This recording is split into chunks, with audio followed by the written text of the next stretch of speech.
Okay, a sports program at a local high school has hit a bump in the road after someone stole uniforms and gear after breaking into a car. Now, the shirts and more were part of a newly formed basketball program for the Ivy School in North Portland. Fox 12's Adrian Thomas is live in North Portland with more on how the school is moving forward and how you can help. Adrian?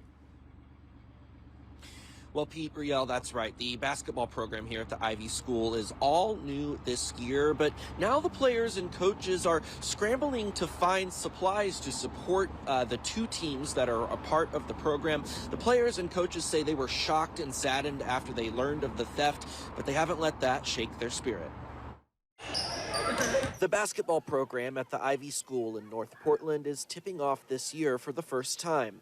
But overnight, Thursday of last week, the program suddenly was without practice gear and uniforms when someone broke into a car belonging to one of the coach's family members carrying the supplies and took all of it. We had a game the next day, so we had no shirts, no jerseys, no basketballs, nothing in a game. Coach Adrian Bell tells us the new program has two co-ed teams, one for middle schoolers and one for elementary schoolers. A student who plays on one of the teams and another who helped make the uniforms couldn't believe the jerseys they put so much hard work into would be taken during the first season. I made around 12 of them, so I felt kind of sad that my brother's on the team and he wasn't gonna have a jersey to play. They put all the time and care into them, so they just why would you take a kid's jersey? For the coaches, they've seen on and off the court the benefit the new basketball program has brought to the Ivy School and are determined to not let this setback take the positive experience away from the students. Just being a part of a team, learning how to be around people who you might not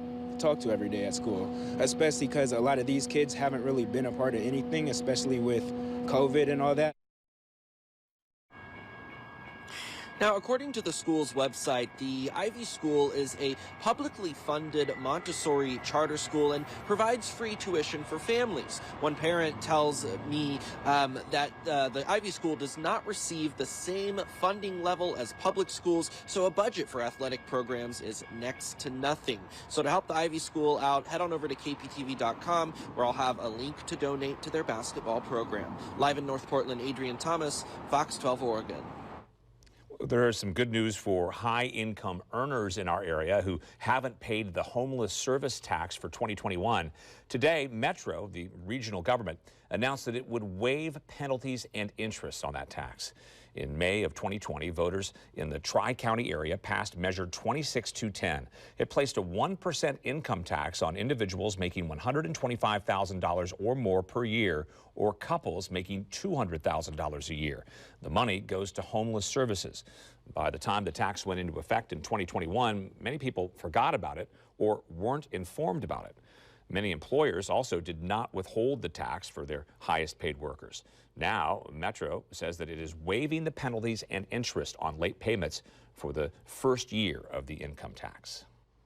Another new tax in Portland is also having penalties and interest waived. The preschool for all personal income tax applies to those making over $125,000 a year for individuals and $200,000 for couples.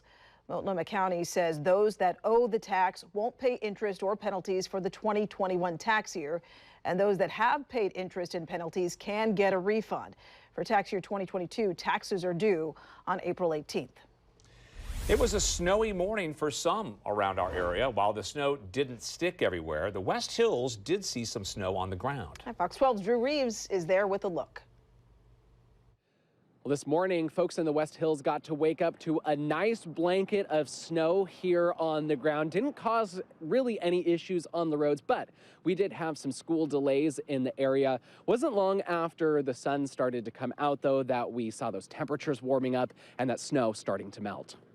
There's plenty of snow to enjoy, but good news for everybody who is heading out. Not many issues on the roads. Very little ice and snow. The weather did cause a few school delays, as I mentioned, and the snow certainly didn't stop people from getting out to enjoy it. There were plenty of joggers and walkers taking advantage of the beautiful scenery.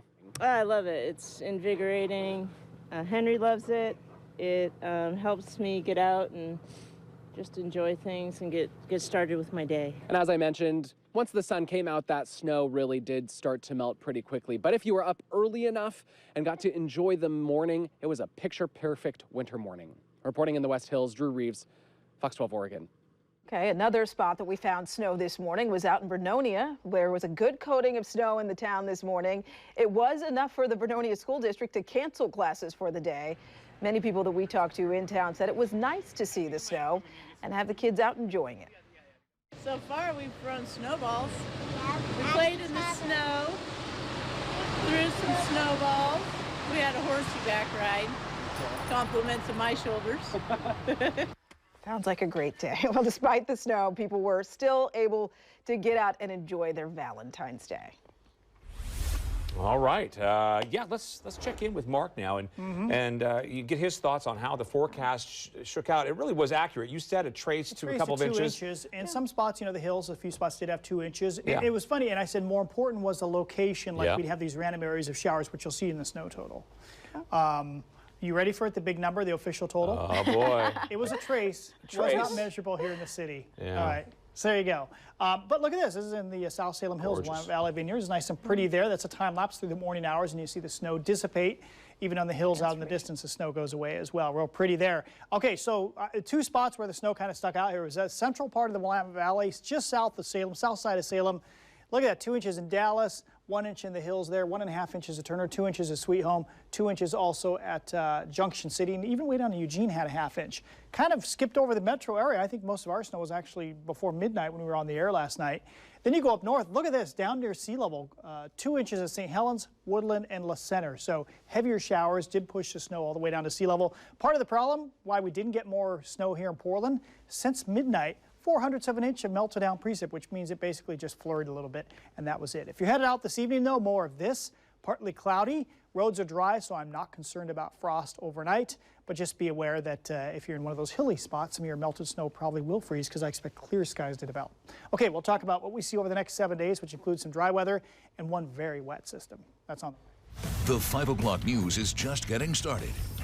Senators receive a briefing over those objects shot down over the North American skies. A live report from the nation's capital about what they learned, as well as other big political stories. Concerns over water safety. Why people in an Ohio town are increasingly worried about their air and water after a large train derailment. 3 students killed in a mass shooting at Michigan State University. What we are learning about the suspect accused of the crime.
More details are emerging about the shooting at Michigan State University Monday night that left 3 students dead and another 5 critically injured. The gunman, who died from a self-inflicted gunshot wound, had a criminal record, and police say he was not affiliated with the school. And his motive is still a mystery, but we are learning the names of the 3 students who were killed.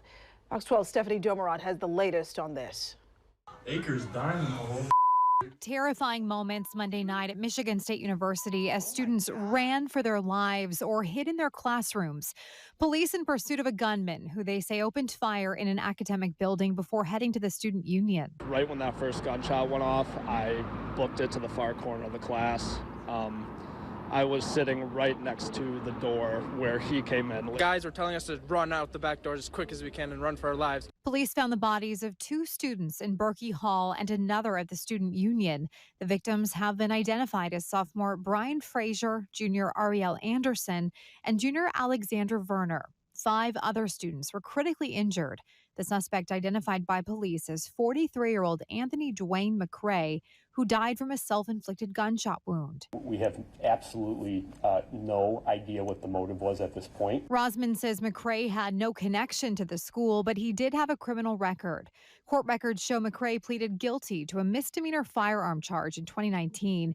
He gave up his weapon as part of the plea deal and served probation until May of 2021. Officials say he had a note in his pocket indicating he may also have had plans to target schools in New Jersey, 10 hours away from the MSU campus. In a phone interview, McCray's father called his son a, quote, mama's boy who became isolated and evil angry after his mother died in 2020. The focus for many is on the victims and their families. We're devastated at the loss of life, and we want to wrap our warm arms around every family that is touched by this tragedy. Classes are canceled until Monday as the school brings in resources to help students cope with what happened. Stephanie Domerant, Fox 12 Oregon. Well, there is concern tonight over water quality after a train carrying hazardous materials derailed in Ohio. The train derailed a week and a half ago in East Palestine, Ohio. Hundreds of people were forced to evacuate because of concerns about air quality as officials released chemicals from the train and burned it. You see the fire there. Now people who have been allowed home are worried, saying there is still a strong chemical smell coming from a creek in town.